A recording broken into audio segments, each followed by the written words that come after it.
Residents of Freedom Park's informal settlements are living in congested and uninhabitable conditions, lacking basic facilities like water, power and schools. And despite the community being promised homes under the Southern Farm Biodiversity and Housing Development Project, there's still problems in that area. To unpack this further, we're joined by the leader of Abahlali base Freedom Park, Thami Hukwe. Good afternoon to you, Thami, and thank you for joining us. You're saying that the conditions are inhumane for anybody to live in. Just give us a sense of how dire the conditions are there. Good morning to yourself, Asanda, and to the listeners. The informal settlements that we are talking about are the informal settlements that sprang around an RDP community called Freedom Park. These are the informal settlements that have surrounded Freedom Park since after the COVID-19 of 2020. Freedom Park, it's a community that was started in 1993, just a year maybe before the 1994 election. It has a large number of a population with stand size of 150, with 3 or 4 families living in those small stand sites. All right, and you're saying that Freedom Park was essentially purposed for low-cost housing, RDP housing for the community, and that project is now essentially in limbo. What has caused the backlog in this particular development? Okay, that's a development in Southern Farms. That's a land that has been promised to the residents of Freedom Park that are staying in the backyards in Freedom Park and the surrounding informal settlement in Freedom Park.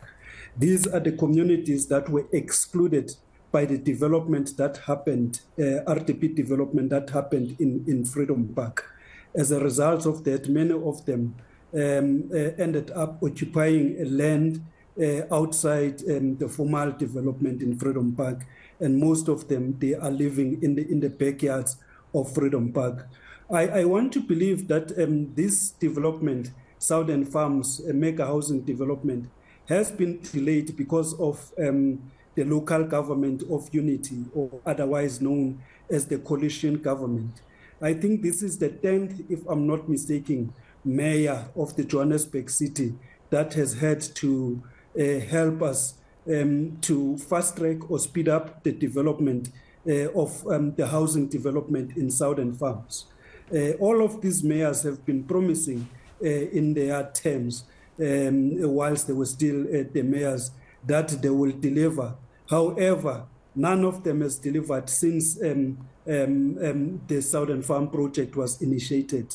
This project was initiated in as far as 2014, when the land was promised by the then MMC for Human Settlement, Mashatile, and MEC, which was at that time Lindiwe Sisulu, to the resident of Freedom Park. All right, but let's see, Thami, very quickly now, where are you going to submit your grievances to? Because those previous ministers that you've referred to are no longer in those portfolios. What do you do next as a community to expedite the process and make sure that you're given adequate housing?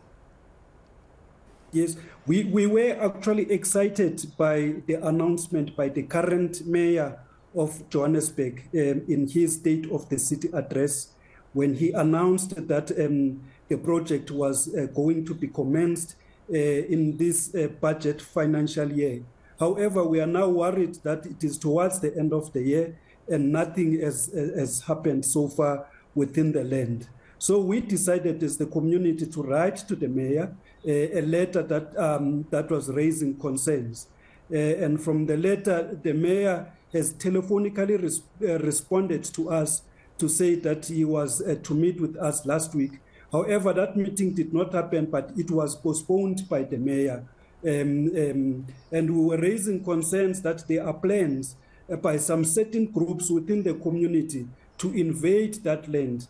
And we believe that the land invasion will really disrupt the development process. We also got some kind of feedback through a public statement that was made by the MMC of Economic Development, that was saying that they are ready, they will be launching and starting the project this year. It will be commenced this year. That's what the public statement was saying.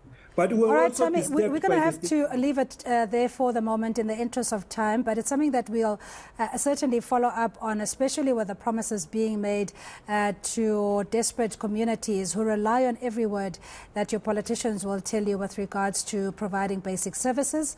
So whether you decide to go the litigation route, maybe that is, you know, as it stands now, it's a parallel system that is run, or in terms of governance, that you may want to explore. But that is the leader of Abahlali Base Freedom Park, Thami Hukwe, talking about their challenges in that area.